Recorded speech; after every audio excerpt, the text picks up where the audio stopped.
Good day, sir. I am Midshipman Bibera Peter Matthew L. from Polaris 3A, and this video serves as compliance for my AAO assessment in Machine Shop 3.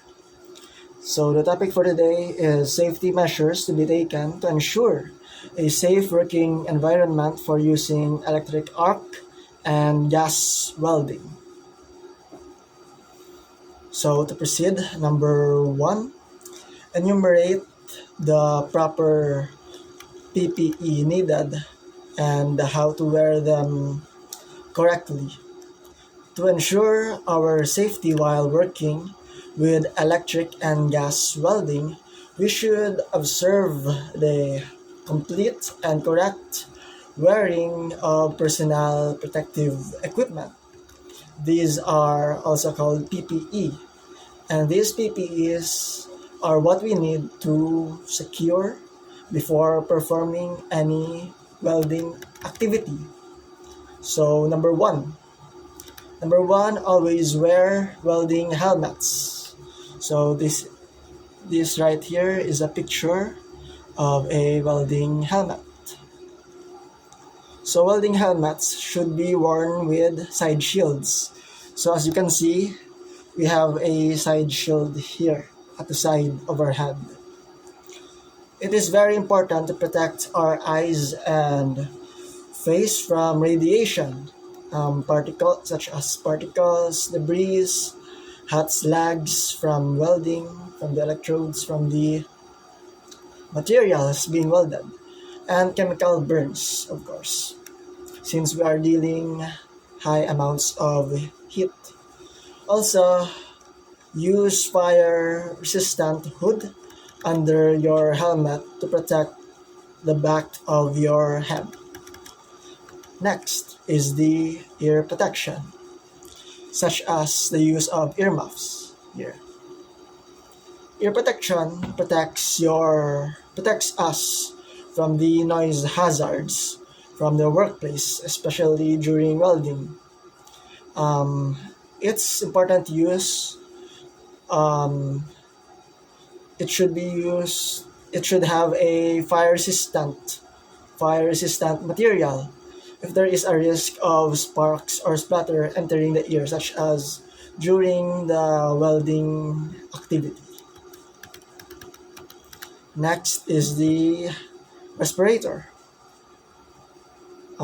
Here, it's a picture of a person wearing his welding mask here and wearing his respirator here. Here is the respirator. So respirators are used to protect us from the fumes and oxides that the welding process creates. The respirator must be suitable for the work or the welding activity that we are carrying out. And next is the fire-resistant clothing here.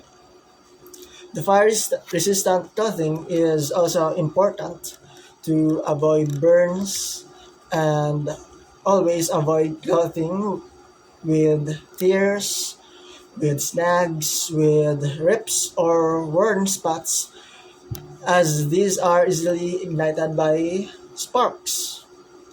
The sleeves and collars should be kept buttoned.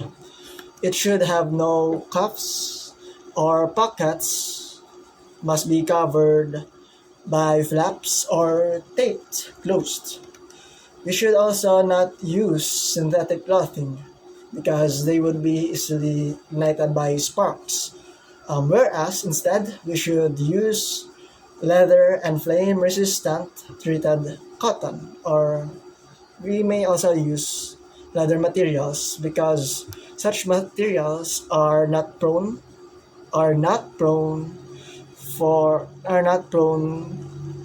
to be caught on fire.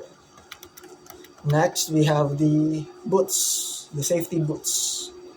So boots should be rubber-soled leather, ang steel toe, yung protection to our feet, to our toe.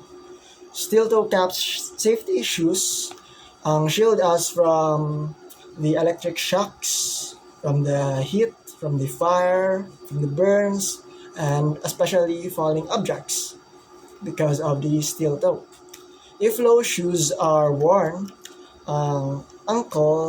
ankles should be protected by fire-resistant leggings, and the legs of the pants should be go over the shoes. Next, we have the gloves, leather gloves to be exact, because leather is flame or fire resistant. It's not easily caught in fire. Insulated flame resistant gloves such as leather gauntlet gloves. If your hand is wet or sweating, wear rubber gloves inside your welding gloves in order for you to not be electrocuted because of the water or the sweat on your hands. Next, so let's proceed to number 2. Number 2, enumerate and explain the proper procedures on how to prepare the workplace prior to starting the electric arc welding. So before performing electric arc welding, we need to prepare our workplace to ensure safety while working or while welding. Proper procedures must be observed, and these are: number 1, secure your working area, especially it must be well ventilated. When cutting or welding, hazardous materials in the workplace must be equipped with exhaust system, such as your ventilation system or the fan system, so that the fumes from your materials, which are sometimes hazardous, you should also you should use the appropriate breathing equipment that is designed to filter the specific fumes which are deadly to us and may cause diseases in the future, such as cancer in the lungs. So it is a must to secure your place and to observe proper ventilation of the area. Number 2, also make sure that your workplace is fire safe. What I mean is that you must use metal sheets or fire-resistant curtains such as fire barriers. The floor must be concrete or made with other fire-resistant material. We should not do our welding activity or hot work activities in a wooden floor, because wooden floors may be caught on fire. And we should also clean the place, secure the place that it is neat and tidy, because any oil or fuel spills on the floor may be caught on fire by sparks, and it could create a deadly situation in the ship because of a fire. When the work can't be done in a fire-safe area, we should remove or protect the combustible materials in the workplace from ignition sources. Suitable fire extinguishing equipment such as the bucket of sand or the dry chemical fire extinguisher, and it should be used large enough to cover your work area. Number 3, next is our operator our operator should be properly dressed and protected from the ultraviolet rays from the welding. We should also be protected from the heat, from the sparks, the fumes produced by welding. It is done by wearing our PPE or our personal protective equipment. This PPE is a requirement while because we are dealing with hot work and it is very dangerous if we are not wearing PPE. When working on steel or other conductive material, an insulating mat must be used under the operator. If the welding area is wet or damp, the operator is actively or the operator is actively perspiring, then the operator should wear rubber gloves under the welding gloves as explained earlier. So number 4, secure all the materials needed in the welding operation. So we should make sure that to use the proper size and the proper type, the correct type of the electrode for the job. Number 5, secure a good connection. So make sure that the ground connection has been connected properly in the workpiece. Also check if the electrical wirings are well insulated, in good condition, and there are no exposed live parts in the connections and on the wiring of your welding machine and equipments. So number 6, check whether the electrode holder can clamp the electrode properly and the handle is properly insulated. This is important because in order to avoid being electrocuted, because such accidents of electrocution is proven to be fatal on board, because we are dealing with high current and high voltages when we are welding. So number 7, we should set the polarity of the machine, of the welding machine, of course, that coincides with the polarity of our electrode. So if the electrode, the suited polarity, the suited current for the electrode is high, so we should also use high current. We should not use very high current when the current requirements for the electrode is low, because it may cause accidents. So number 8, we should always follow the operating or manufacturer's manual in operating an electric arc welding machine.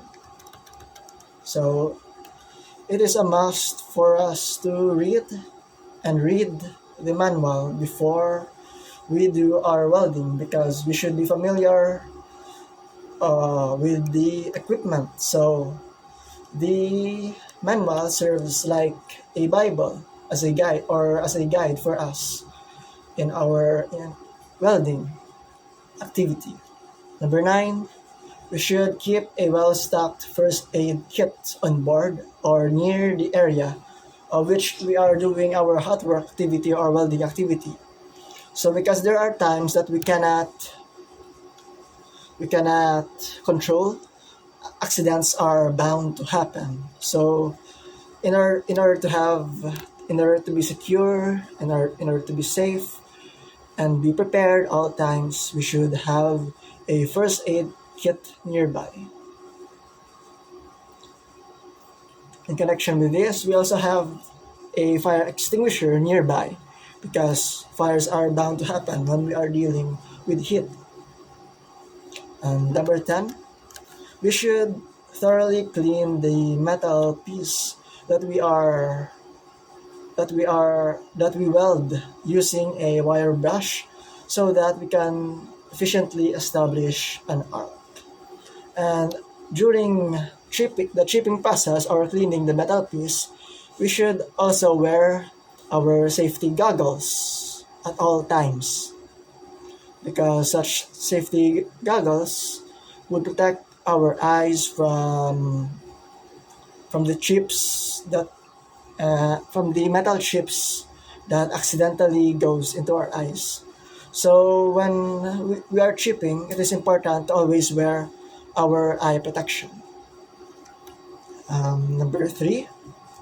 So number three is explain on how to secure the workplace after the completion of the electric arc welding. So our job is not done right after we finish our electric arc welding. Of course, we need to keep in mind the cleanliness and safety of the workplace after we are done of our work. So it is a must to clean the workplace. So where we get our tools, our equipments, we should put them back to their original place in order to be tidy, in order to be organized. And in order for us during to weld again, in order to on doing our hard work again, our workshop is organized.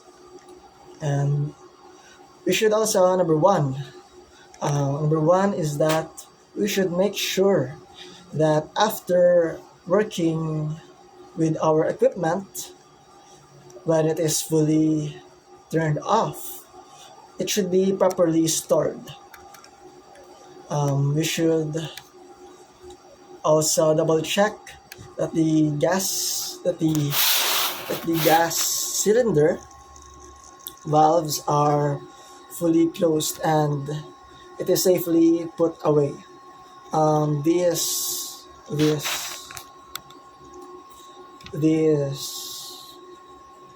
the latter part is on gas welding when we are using a oxyacetylene torch. So we should secure the valves of our oxygen and our acetylene part of the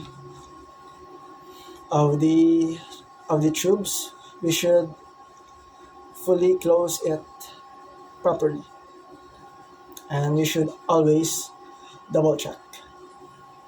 Number two, we should detach the remaining electrode in the holder and dispose our waste products properly. We should throw our electrode butts or the remains of our electrode, the metal scraps, and the other leftovers of our welding project in the appropriate and designated waste container, so that we can avoid unwanted accidents.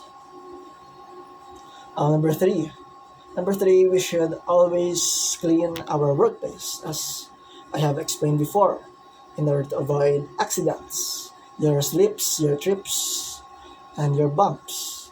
So therefore, it is a must that we should clean the workplace before leaving it, and be vigilant of the smoke, sparks, the ember or the smoldering, and the fire that may take place, because there are still chances of a spark to ignite even after we have turned off the machine. So it is a must that we should remain in the working area or in the workplace for at least 30 minutes after working, in order to secure the workplace that there is no fire or any ignition that would take place after we have turned off our machine. And with this, we should always double check that we have fully turned off our welding machine and equipments, because we don't want any unwanted electrocution to take place in the work area because of our disorganized manner of handling the equipment after that we are done with it. And last but not the least, number 4, we should properly store the tools that have been used in our work with. So as I have mentioned before, we should always store our equipments and tools back in place of where it came from, in order for us to be organized and in order for us to know, to be neat and tidy, and to know where we should take such equipment or materials when we need it. So once again, this is Midshipman Bibera Peter Matthew Al from Polaris 3A, and this is my assessment for the AAO in Mac Shop or in Machine Shop 3. Thank you.